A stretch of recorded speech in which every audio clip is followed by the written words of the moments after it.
The fifth discourse, continuation of the fourth discourse. When the illustrious personage had taken his departure, on my return from accompanying him to the door, I found the Comte in my study.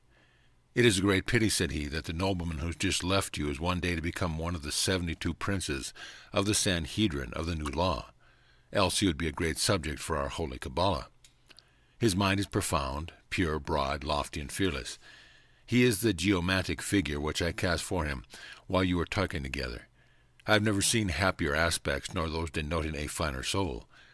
Just look at this mother, what magnanimity it gives him, and this daughter will procure him the purple.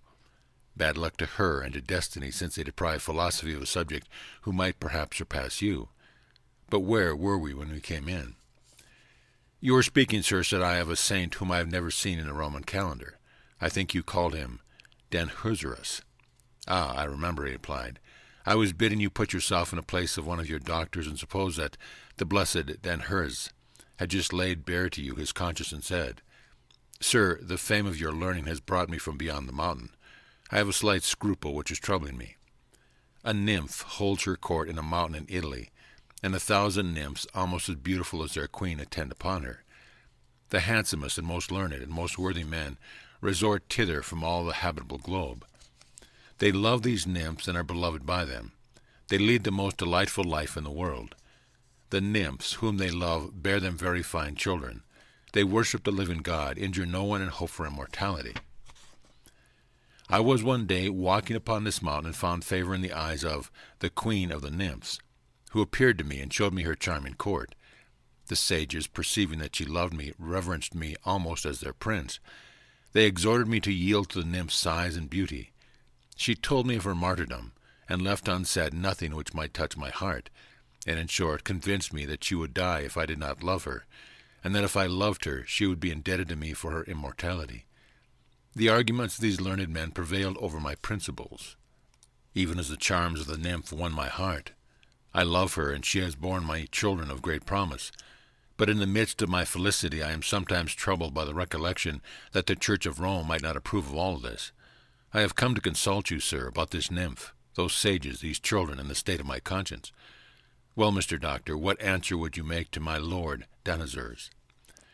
"I should say to him," I answered, "with all due respect to you, Lord Danhuzarus, you are letting your imagination run away with you, or else your vision is an enchantment. Your children and your mistresses are hobgoblins. Your sages are fools, and I must say that your conscience is thoroughly cauterized. By such an answer, my son, you might achieve a doctor's hood, but you would not merit admission to our order," rejoined the Comte with a deep sigh. "Such is the barbarous tendency of all your doctors nowadays. A poor sylph would never dare show himself lest he be straightway mistaken for a hobgoblin. A nymph cannot labor to become immortal without passing for an impure phantom, and a salamander would not dare appear for fear of being taken for the devil himself, while the pure flames of which he is composed would be thought the hell fire which he attends even upon the Prince of Darkness. To dissipate these most injurious suspicions, they vainly make the sign of the cross on appearing, bow the knee at divine names, and even pronounce them with reverence. All these precautions are futile. They cannot succeed in changing their reputation for being enemies of God, whom they worship more devoutly than do those who flee from him." "But seriously, sir," said I, "do you really believe these sylphs to be such extraordinarily devout folk?" "Most devout," he answered, "and most zealous for divinity. Superlatively excellent discourses upon the divine essence which they deliver to us, and their wonderful prayer edifies us greatly." "Have they prayers as well?" said I. "I should very much like to hear one of their making." "It is easy to gratify you," he rejoined, "that I may not quote anything of questionable authority, and that you may be unable to suspect me of having fabricated this. Listen to the prayer which the salamander who gave answers in the temple of Delphi was pleased to teach the pagans, and which is recorded by Porphyry. It contains a sublime theology from which you will perceive that if mankind did not worship the true God, it was through no fault of these sage beings. Prayer of the Salamanders. Immortal, eternal, ineffable, and sacred Father of all things, thou who art borne upon the ceaselessly rolling chariot of the ever-turning worlds, thou ruler of the ethereal countries where the throne of thy power is raised, from the summit whereof thy formidable eyes discover all things, and thine excellent and holy ears hear all things. Hearken unto thy children whom thou hast loved from the birth of time, for thy golden, mighty, and eternal majesty shines above the world, and above the firmament of the stars. Thou art exalted above them, O radiant fire. There thou kindliest thyself and maintain thyself by thine own splendor, and there go forth from thy eternal essence inexhaustible streams of light which nourish thine infinite spirit. Thine infinite spirit produces all things, and causes the inexhaustible treasure of matter, which can never fail in the generation which forever envisions it, because of the forms without number, wherewith it is pregnant, and wherewith thou in the beginning didst fill it. From this thy spirit likewise are born those holy kings who stand about thy throne, and who compose thy court, O universal Father. O thou unique God, O Father of mortal and immortal saints, thou hast in particular created powers which are marvelously like unto thy eternal thoughts, and unto thy adorable essence.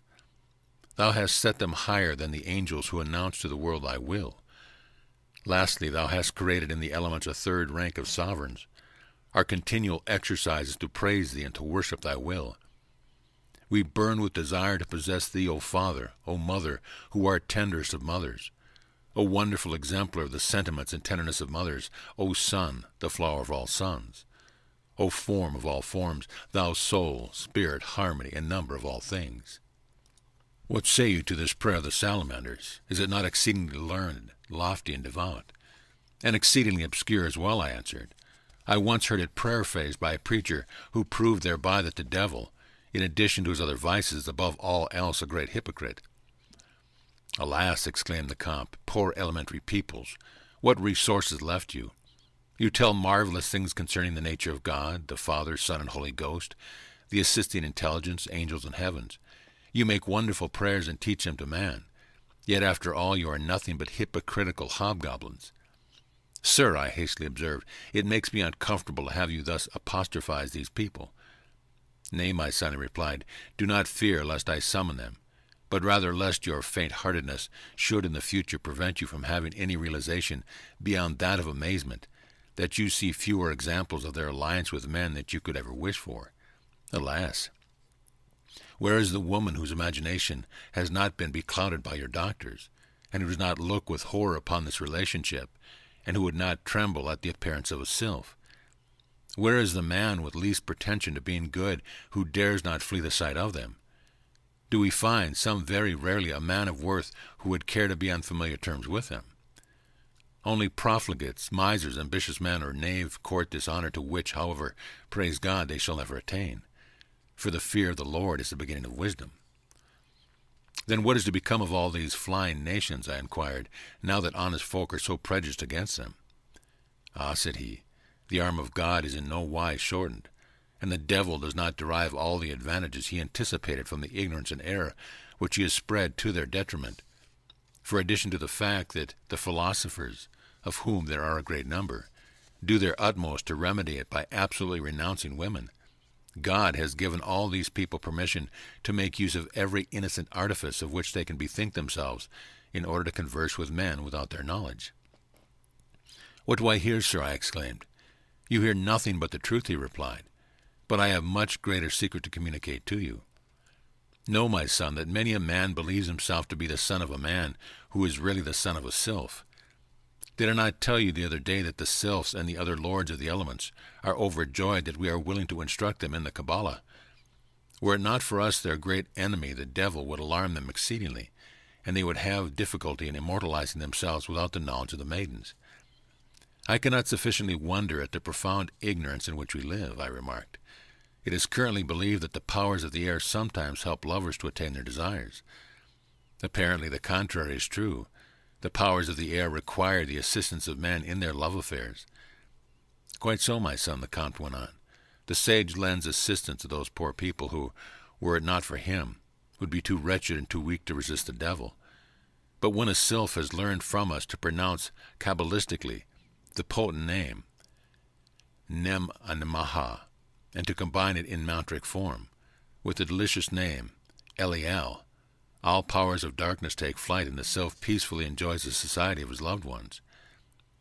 When these gentlemen are immortalized, they labor earnestly and live most pietily, that they may not lose their recently acquired right to the possession of the supreme good. They therefore desire the person to whom they are allied to live with exemplary innocence, as apparent in that celebrated adventure of a young lord of Bavaria. He was inconsolable at the death of his wife, whom he loved passionately. A certain sylphid was advised by one of our sages to assume the likeness of the wife. She had confidence in the sage and presented herself to the sorrowing young man, saying that God had raised her from the dead to console him in his extreme affliction. They lived together many years and had several beautiful children. The young nobleman, however, was not a good enough man to retain the gentle sylphid. He used to blaspheme and use bad language. She often warned him, but seeing that her remonstrance were unavailing, she disappeared one day, and left him nothing but her petticoats and the regrets of having been unwilling to follow her pious counsel. Thus you see, my son, the sylphs sometimes have reason to disappear. You see, too, that neither the devil nor the fantastic caprice of your theologians can prevent the people of the elements from working with success for their immortality when they are helped by one of our sages. But honestly, sir, I asked, are you persuaded that the devil is so great an enemy of these seducers of young girls?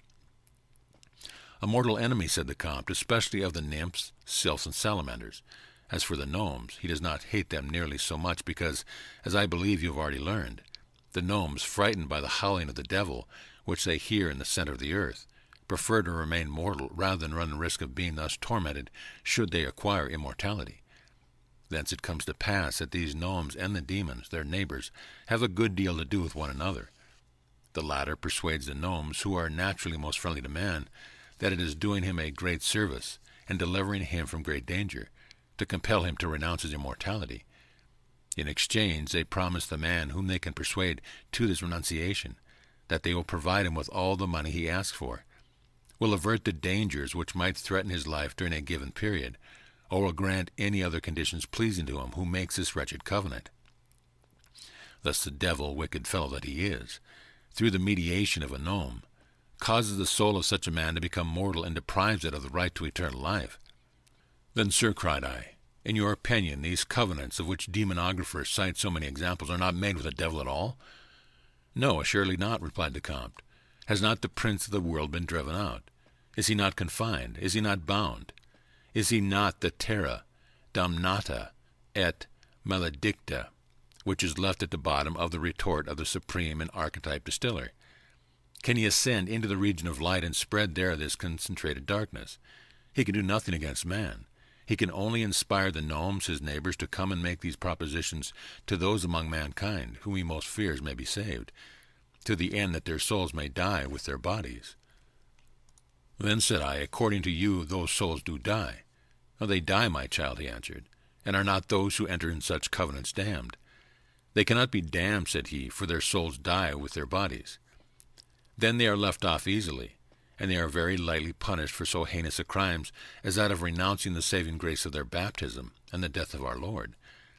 Do you call it being lightly punished, said the Comte, to return into the black abyss of non-existence? Know that it is a greater punishment than that of being damned, which there is still a remnant of mercy in the justice which God exercises towards the sinners in hell. It is a great grace not to let them be consumed by the fire which burns them.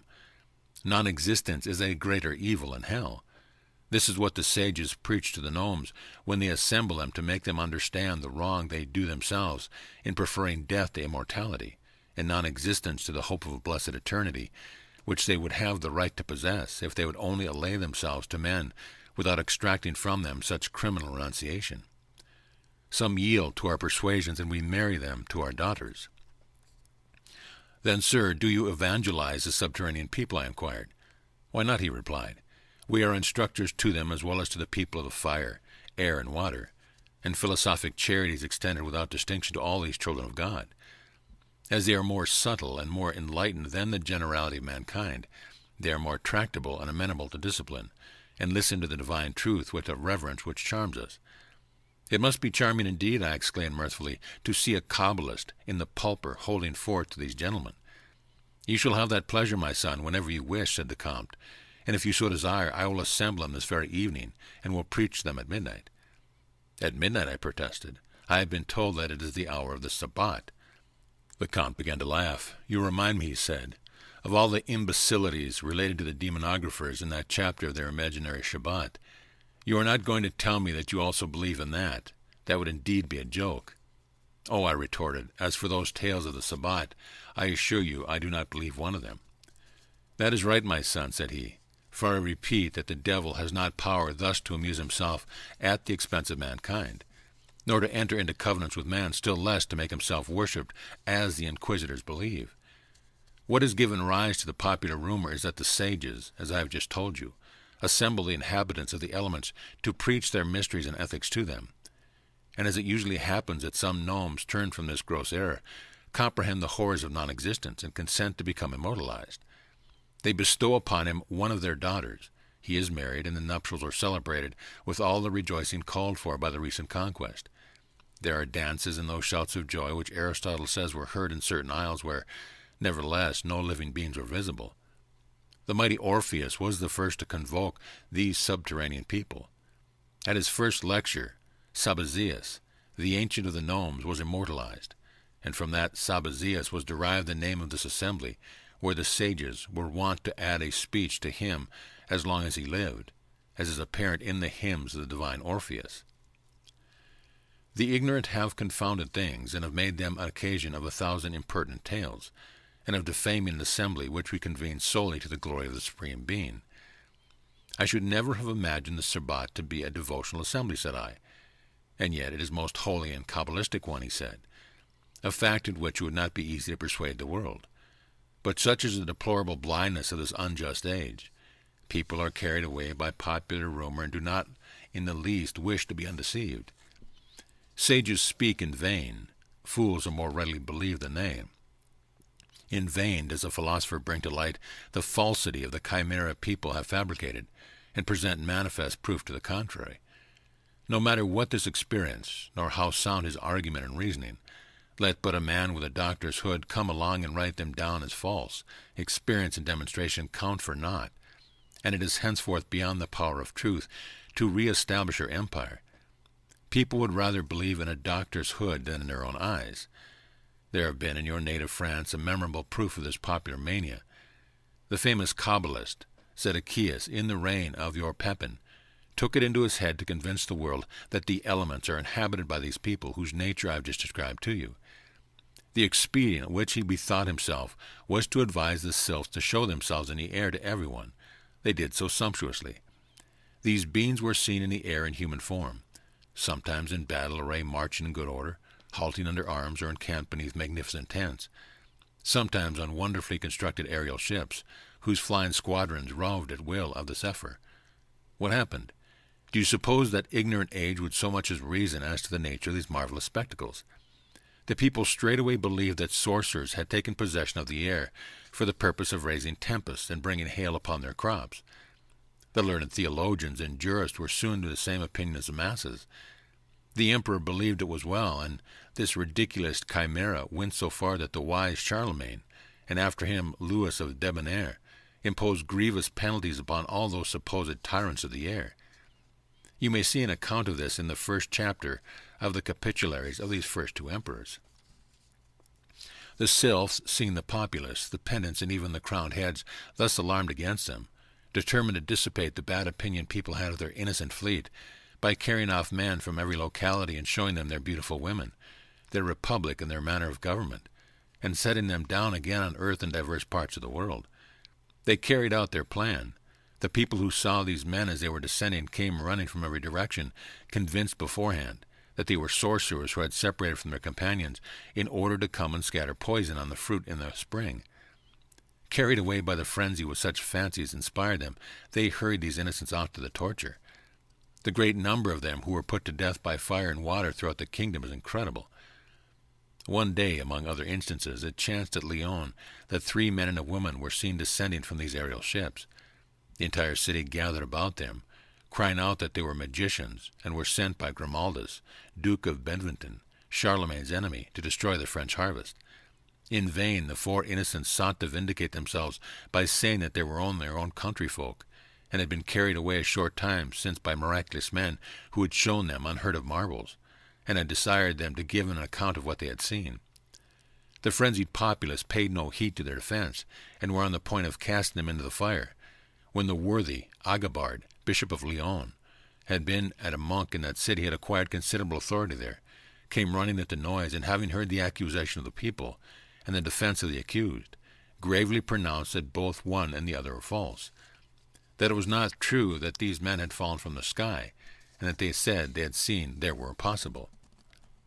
The people believed what their good father Agabard said rather than their own eyes, were pacified, set at liberty the 4 ambassadors of the sylphs, and received with wonder the book which Agabon wrote to confirm the judgment which he had pronounced. Thus the testimony of these 4 witnesses was rendered vain. Nevertheless, as they escaped with their lives, they were free to recount what they had seen, which was not altogether fruitless, for as you will recall, the age of Charlemagne was prolific of heroic men. This would indicate that the women who had been in the home of the sylphs found credence among the ladies of that period, and that by the grace of God many sylphs were immortalized. Many sylphids also became immortal through the account of their beauty, which these 3 men gave, which compelled the people of these times to apply themselves somewhat to philosophy, and thence are derived all the stories of the fairies which you find in the love legends of the age of Charlemagne, and of those which followed. All these so-called fairies were only sylphids and nymphs. Did you ever read these histories of heroes and fairies? No, sir, said I. I'm sorry to hear that, he replied, for they would have given you some idea of the state to which the sages are one day determined to reduce the world. These heroic men, these love affairs with nymphs, those voyages to terrestrial paradise, those palaces and enchanted woods, and all the charming adventures that happen in them, give but a faint idea of a life led by the sages, and of what the world will be when they shall have brought about the reign of wisdom. Then we shall see only heroes born. The least of our children will have the strength of Zoroaster, Apollonius, or Melchizedek, and most of them will be as accomplished as the children Adam would have had by Eve had he not sinned with her.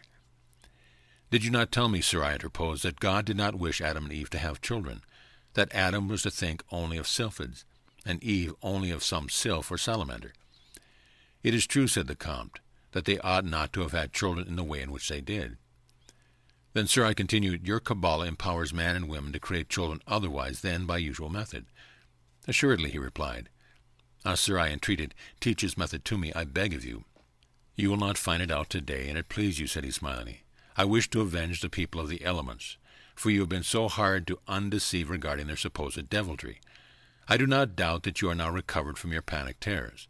Therefore I leave you, that you may have leisure to meditate and to deliberate in the presence of God as to which species of elementary beings will be most appropriate to his glory, and to your own, as a participant in your immortality. Meanwhile I go to meditate in preparation for the discourse you have made me long to deliver to the gnomes tonight. Are you intending to explain a chapter of Averroes to them, said I. I believe that it might be well to introduce something of the sort, said the Comte, for I intend to preach to them on the excellence of man, that I may influence them to seek his alliance. Like Aristotle, Averroes held 2 theories which it would be well for me to explain. One as to the nature of the understanding, and the other as to the chief good. He says that there is only one created understanding, which is the image of the uncreated, and that this unique understanding suffices for all men, that requires explanation. And as for the chief good, Averroes says that it consists in the conversation of angels, which is not Kabbalistic enough. For man, even in his life, can and is created to enjoy God, as you will one day understand and experience when you shall have reached the estate of the sages. Thus ends the discourse of Comte Gabalis. He returned the next day and brought the speech that he had delivered to the subterranean people. It was marvelous. I would publish it with a series of discourses with certain vicomtesses, and I have had with this illustrious man, were I certain that all my readers would have the proper spirit, and not take it amiss, that I amuse myself at the expense of fools. If I see that people are willing to let my book accomplish the good that it is capable of doing, and are not unjustly suspecting me of seeking to give credit to the occult science under the pretense of ridicule them, I shall continue to delight in Monsieur de la Comte, and shall soon be able to publish another volume. End of discourse. End of book.